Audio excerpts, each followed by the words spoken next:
welcome Jack Ma. Thank you. Thank you. Thank you. We've all become very cognizant of Jack and his story. And when Alibaba went public with the largest IPO in history, we knew a lot more about him.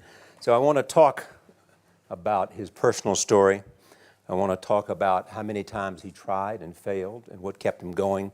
I want to talk about where he is today and how he got here, and where he is going and how he expects to get there. And if he gets there, what will it all mean for him and for the people that he wants to inspire? So I begin with this question, though, Jack. Why are you back at Davos? It's a long break for 7 years. I think my last trip here was year 2008. But I was coming for year 2001 for the Young Global Leader for Tomorrow. And remember, I never heard about the Davos when I came. But when I came, in the Switzerland, so many young people demonstrate. It was such a horrible scene that I asked them, why did they do it? They say, anti-globalization. And I say, why? Globalization is a great thing. Why people don't like it? And then we come all the way for 2 hours here. There's a machine gun. There's people checking. I say, oh God, is that a forum or is that prison we're going to go? Is that? But when I joined the forum at the Young Global Leader, I was thrilled by so many ideas. For the first 3-4 years, I learned what does the globalization mean?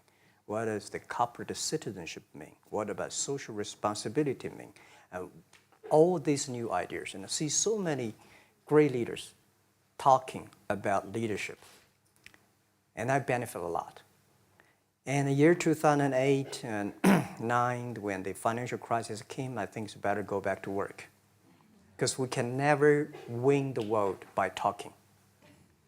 So we go back, spend 7 years. Now I come back, I think it's time to do something return, because I learned so much. Let's talk 12 years ago. So why I should not talking to the young global leader of today, sharing with them how we've gone through. Okay. So that was the thing. Let's start with where you are today. Just how big is Alibaba? How many people come every day? How many people come in a week? How fast is it growing? Yeah, we have over 100 million buyers visiting our site, shopping our site every day. And we created 100 million every day. We created 14 million jobs for China, directly and indirectly. And we grow from 18 people to 30,000 people, 18 people in my apartment, to now we have 4 big campus. Compared to 15 years ago, we were big, but compared to 15 years later, we're still a baby. How big will you be 15 years from now? I think 15 years ago, I told my team that in the past 15 years, we grow from nothing to this size. And 15 years later, I want people to know about Alibaba, know Taobao, because it's already everywhere. I want 15 years ago when we talk about what is e-commerce, why small business can using this e-commerce, this internet, can do business across the nation. And I hope 15 years later, people forget about e-commerce because they think it's like electricity. Nobody thinks it's a high tech today. Now, this is something that I don't want 15 years later, we still walk on the street talking about why and how e-commerce can help people. Talk about the IPO. Did it exceed your expectations? Well, it's a pretty small IPO, 250. Yes. Yeah. The largest IPO in the history of Wall Street. We raised. And number 2 was a Chinese bank. Thank you. I remember year 2001. We went to raise some 5 million, 3 million venture capitalist dollars in the USA, and got rejected. And I say we come back raising a little bit more. But I think, what we think more about is for $25 billion, how we can spend the money efficiently, because this is not the money, this is the trust from the world, the trust from those people. They want to do better jobs to help more people. They want to have a good return. So I think gives me more pressure because when our market cap is bigger than IBM, for a certain day we're bigger than Walmart. We're one of the top 10, 15 largest market cap company in the world. I told my team and myself, is that true? We're not that good. Because years ago, people say, Alibaba model is terrible. Does not make money, have this and that, all the big bad things, because Amazon is better, eBay is better, Google is better, and there's no such model like Alibaba in the USA. So I told myself and people, we were better than people thought. But today, when we are that big size, I said, no, we are not that good as people thought. We're just a company 15 years old.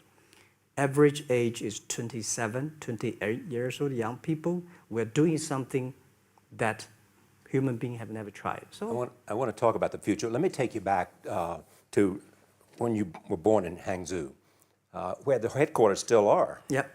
And your campus is there. You don't have a loot, don't move your loot. Your headquarters roots are there. Yeah, you found it there, loot there. You grew up in the 60s. 64. Born in 64. That was the time of the Cultural Revolution. Yeah, it was the end of the Cultural Revolution. It was, well, my grandfather was a tiny landlord, was considered, after liberation, was considered to be a bad guy. So I know how tough it was when I was a kid.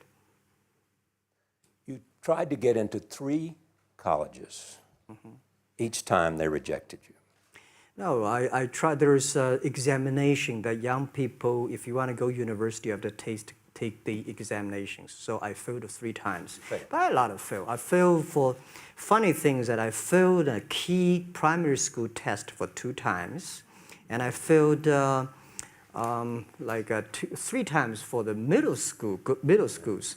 And you will never believe in Hangzhou, my city, there's only 1 middle school that lasts only 1 year.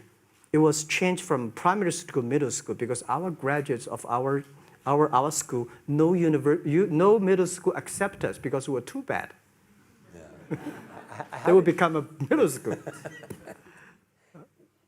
What effect did it have?